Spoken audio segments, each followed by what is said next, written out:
Hello there, everyone. Judge Andrew Napolitano here with Judging Freedom. Today is Wednesday, April 13, 2022. It's about 1:30 in the afternoon on the East Coast of the United States. My guest is a man who is the personification of personal courage and whose work I've admired for many years, Scott Ritter. Scott is a former Marine Corps intelligence officer, former UN weapons inspector, and current, past, present, and future teller of the truth when he discovers that somehow it's different from what the government has been telling us. Scott, it's a pleasure. Welcome to my podcast, Judging Freedom. Well, thank you very much for having me. It's an honor to be here.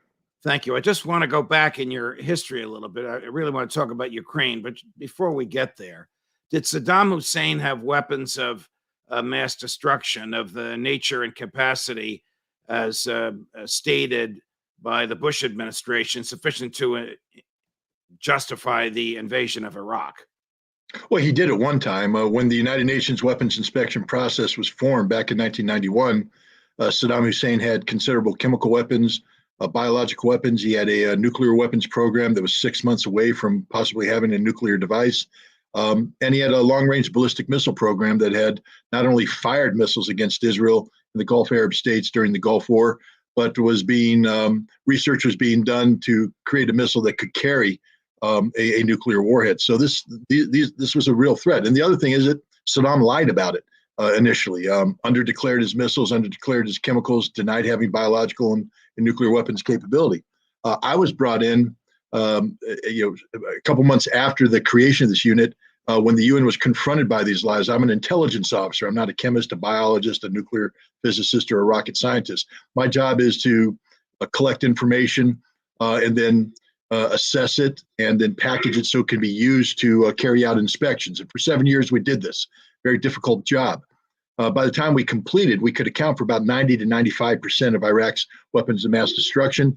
And we could mitigate against the concern of the unaccounted for material by saying, hey, we were monitoring the totality of their industrial infrastructure. They weren't producing anything new. And the stuff that we couldn't account for was probably blown up, and we can't find the bodies. But even if it was there hidden, it's dated. Chemical weapons have a lifetime.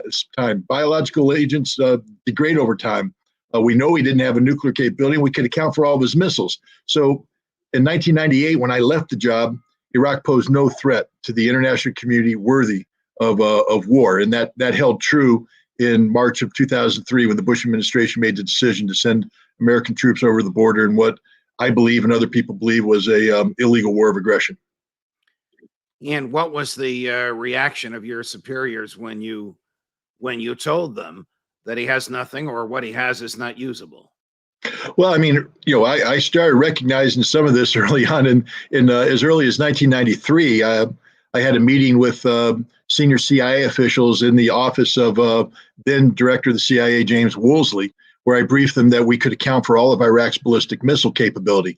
That was a message the United States did not want to hear. Immediately, the CIA went and told the U.S. Senate that there were 200 missiles unaccounted for. They just made that number up. And later, when we confronted them and did some investigations to disprove them, they came back and said, well, that number is 12 to 20, and it will never change no matter what you do. That's a direct quote. It will never change no matter what you do, which meant that our work was useless because we weren't there to disarm Iraq. We were there to facilitate the impression that Iraq was non-compliant, therefore to justify the retention of economic sanctions that would destabilize Saddam so the United States could carry out its ultimate objective of regime change. And there's a variety of reasons as to why George Bush wanted regime change. Probably the most absurd and demeaning for him is his infamous quote, Saddam tried to kill my daddy. My dad. Yeah. Close quote. We all know that. He never really was called to account for it. But people like you were disregarded by the government because you told the truth as you perceived it to be, and they didn't want to hear it. No, the truth was the enemy. The fact is, if we weapons inspectors succeed in our job at disarming Iraq, the United States would not have been able to implement its policy of regime change. And so the truth became the enemy, and those who were seeking to tell the truth, were also hunted down. Well, I'll just give you a brief war story. When I resigned in August of 1998, The day I was going to submit my letter of resignation, I was summoned by the CIA into the U.S. mission in New York, where I was put on the phone with a senior member of the National Security Council who begged me to stay. Basically said, if you leave, you'll destroy the inspection process. And I said, well, the inspection process doesn't work unless you guys support us. You got to let us finish the job, do our job. And they wouldn't. So I hung up and I said, I'm going to resign. The CIA guy looked at me, he said, once you submit that letter of resignation, the FBI is going to, and he used an expletive and indicated a part of my body. And I went, so be it. That's just the price you have to pay. I mean, what American shies away from telling the truth? I mean, literally, you can't. And so I did what I did, and I paid the price that I paid, and so be it. Here we are today. And so George W. Bush and then Secretary of State Colin Powell and all the people around them engaged in a colossal act of deception in order to persuade the American public that it was necessary to enhance the national security of the United States of America, not the personal grievances of George W. Bush, in order to support the invasion of Iraq in 2003. Fair to say? You 100% correct. All right. Fast forward. I'm establishing this background. It's a fascinating history, Scott. I could talk to you about it, all afternoon. I just want to establish your bona fides in this area. I want to fast forward now to today. If Joe Biden called you up this afternoon and said, Scott, what would you advise me to do with respect to the war between Russia and the Ukraine, as unusual as it would be for you to expect that phone call from him, what would you tell him? Well, I would tell him, first of all, the war has to end today, because every day this goes on, the innocent people of Ukraine are suffering and dying and being evicted from their homes in a losing cause. That there's no set of circumstances you can imagine that will have Ukraine prevailing in this war. Russia is going to win this war and win this war decisively. It's better to recognize that now and mitigate the damage that has been done and is being done to the Ukrainian people. The other thing is it gives you an opportunity to have some sort of negotiating leverage at what's going to happen after the war, which is a dialogue between Russia and NATO over what the future security framework of Europe's going to look like. It's not going to look like what Joe Biden thinks it's going to look like. Russia is serious. Putin doesn't bluff. And I'm not saying that we should kowtow to him, bow low to him, but we have to recognize the reality of what Russia's asking for, which is for NATO to go back to its 1997 borders. That doesn't mean that nations that join NATO after that leave NATO. It just means that you can't have non-national troops. If you're in Poland, you can't have German troops in Poland, American troops in Poland. If you're in the Baltics, you can't have French and German troops. They all have to go home, and you have to get rid of the ballistic missile facilities that you put in Poland and Romania, and you have to create a buffer of stability between NATO and Russia. Russia doesn't trust NATO anymore. NATO lied about expansion. And so Russia views NATO as an existential threat. And unless this threat is dealt with diplomatically, Russia has shown a willingness to use what he calls the military technical option to resolve the issue in its favor. Russia is playing to win. They're not playing to lose. So a fellow that reminds me a lot of you, Colonel Douglas McGregor, you may know him on this program, articulated the view that it is the goal of the globalists and the nationalists in the American CIA, in the American State Department, their colleagues throughout the government, and their colleagues in NATO, to degrade Russia or to remove Putin from being in power. I thought, well, Doug, you're very courageous. You're like Scott Ritter. You say what you think. Nobody else is saying that. A week later, the president of the United States, in the middle of a speech that was watched all around the world, said effectively the same thing. Yep. And last Sunday, Jake Sullivan, the president's national security advisor, said, yes, we do hope for a degraded Russia, which either means militarily degraded, economically degraded, or politically degraded, some sort of a democracy in Russia without Vladimir Putin. With all of that as background, what do you say is the true goal of the State Department and its collaborators in Europe with respect to this proxy war we're fighting in Ukraine? Ukraine has always been viewed as the soft underbelly towards Russia, that if you could take Ukraine away from the Russian sphere of influence, that you would so destabilize Russia, forcing it into security arrangements it couldn't afford. You would destroy it economically by denying it access to Ukrainian resources that would be diverted to European Union, European community, et cetera.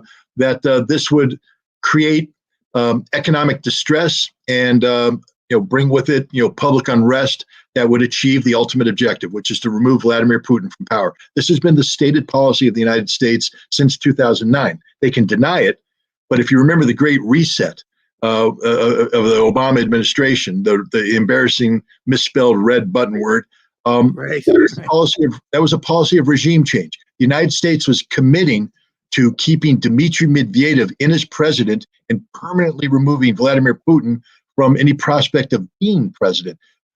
Joe Biden traveled to Moscow in March of 2011 and said that to a group of Russian opposition leaders. He said Vladimir Putin shouldn't run for re-election because it will turn out bad for him and Russia. That's regime change. It doesn't mean that you're invading. It means you're trying to remove a legitimate public official from consideration from office. It's been the goal of the United States ever since that time, goal of the United States today. But I will tell you this, Vladimir Putin's been in charge of Russia during 5 presidencies. He'll be in charge after Biden. The regime change is going to take place here at home. The Biden administration will not survive Vladimir Putin. How close is this proxy war to World War III? I mean, suppose some Russian tank commander misreads his GPS, either intentionally or negligently, and directs a couple dozen tanks to fire their projectiles over the border into Poland, and they destroy American equipment there ready to be shipped to Ukraine, and they kill American and Polish soldiers. What the hell happens? I think what happens is the Russians recognize they made a mistake, and they will ride out any limited retaliation by the United States, and both sides will disconnect because nobody wants World War III. I don't think that that's a danger. First of all, any large-scale combat, let's just be frank, NATO is incapable of waging the kind of combat today that Russia is waging in Ukraine. This is large-scale combined arms warfare of the sort that we used to fight back in the 1980s when I was in the Marine Corps, and I trained for it. And the United States forgot how to fight it after 20 years of running around the deserts of Iraq and Afghanistan. We don't know how to do it. We're not trained to do it. We're not equipped to do it. And we don't have the resources to do it. Neither does NATO. That's why you see the panic right now, the talk of reconstituting forces, of pushing forces forward. There's going to be a NATO summit in June in Madrid where they're going to talk about all this. But the reality is, who's going to pay for it? Who's going to host it? Who's going to do it? Nobody has these answers. And so this is the real risk. NATO is, talking the talk, but it's highly unlikely they are able to walk the walk when it comes to confronting Russia militarily in Europe today.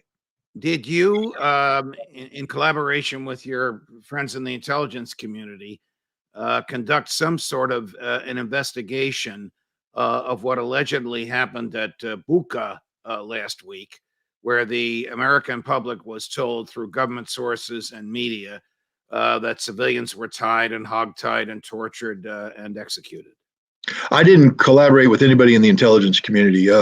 Nowadays, the people that I know from the intelligence community have bought lock, stock, and barrel into the government position that Ukraine is the greatest nation in Europe, and so I pretty much stand alone. But I did investigate the open, the available information and open source information. And what did you find, Scott?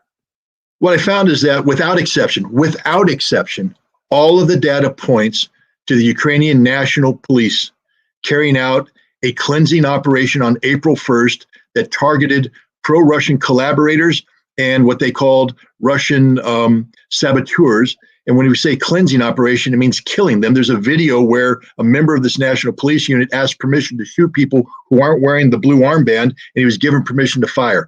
Let me get this straight. This is the Ukrainian National Police murdering Ukrainians who are perceived to be insufficiently pro-Ukraine.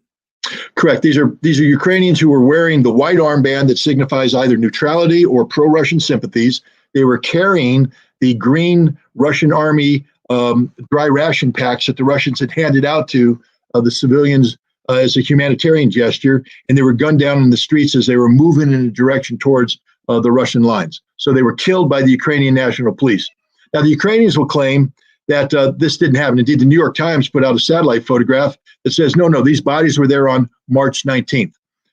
I don't want to get too graphic on your show, but I've been around dead bodies, and bodies that were killed on March 19th, left out in damp weather and temperatures of 40, 50, 60 degrees will not present themselves as they're presented in those photographs. It'll be something quite different. Any police forensic investigator knows exactly what I'm talking about. The bloating, double the size, black face, burst bodies, putrid liquid.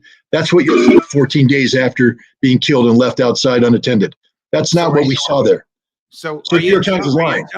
You're telling us that what we saw was staged, concocted by the Ukrainians, bought and sold and accepted by the American military and the American media.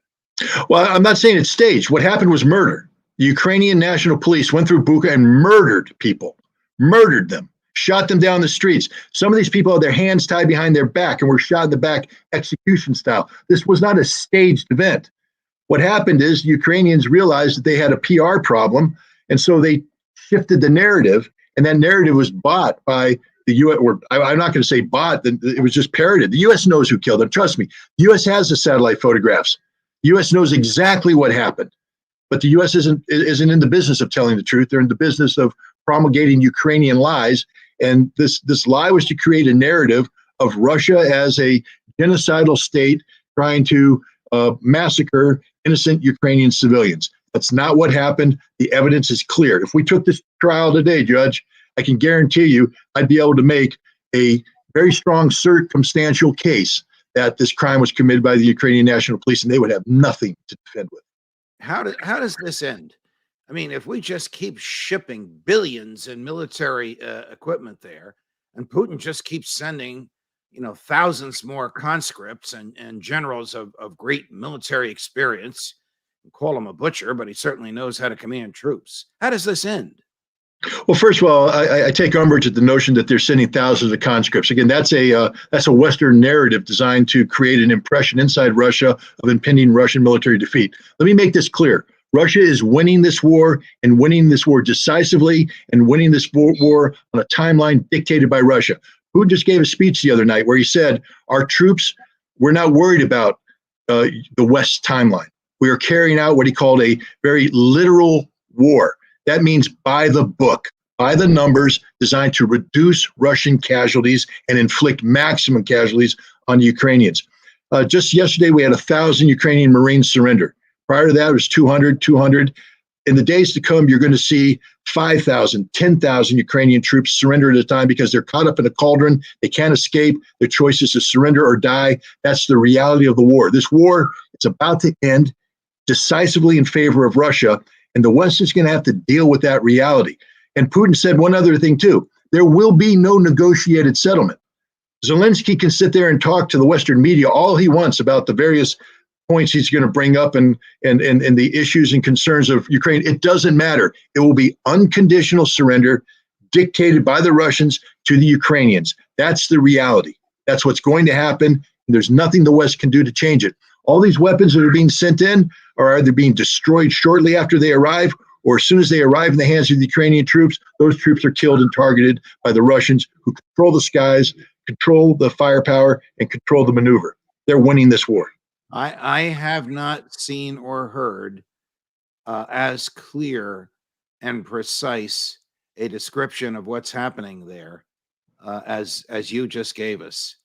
You are a great man for your personal courage and fidelity to the truth. Just switching gears before I let you go, because we've all had problems with Twitter. What have they done? What have they done to you now?